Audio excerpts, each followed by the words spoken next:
have to stop when you perform, but the world continued to live and happen, and then we passed through this. And I was really touched from those different meetings.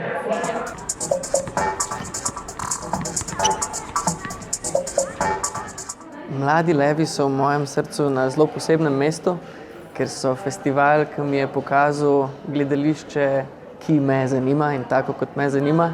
In če Mladih Levov ne bi bilo, tudi mene ne bi bilo tle in tam, kjer sem. Tako da nastopati na Mladih Levih je senzacionalno. Tako dobra atmosfera in zelo lepo in prav malo magično bi jaz rekel, da je nastopati. Je bilo pa pač milijon enih lepih, nepozabnih trenutkov, predvsem tukaj v bistvu v odspredju, po predstavah, pred predstavami, v pogovorih z publiko.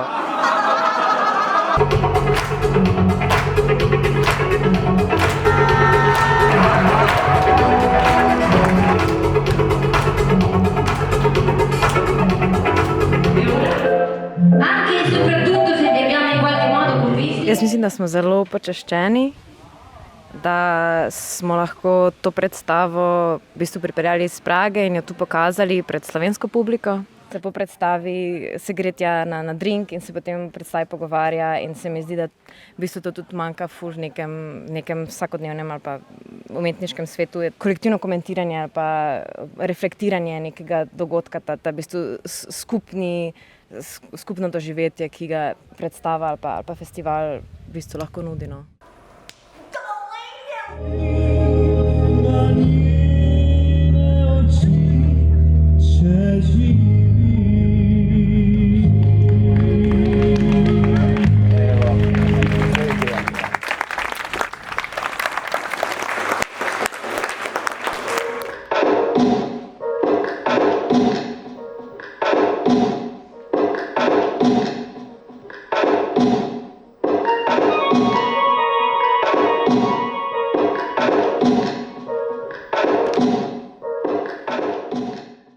You read the future in coffee grounds, or you can read the future in your hand. I propose that we can read our future in our panties, looking to our vaginal discharge. People trust the festival, so they can trust me a little bit easier. And this is very specific. There is a kind of a vibe of joy all the time. There is joy, and this is very special. I love the program. I love how they take risk.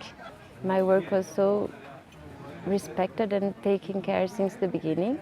When you perform in Mladi Levi, and I had this feeling before, that's why I'm so happy to be here, you don't feel like you are just one more show in a list of shows. I feel like it makes a lot of sense to be part of this program this year.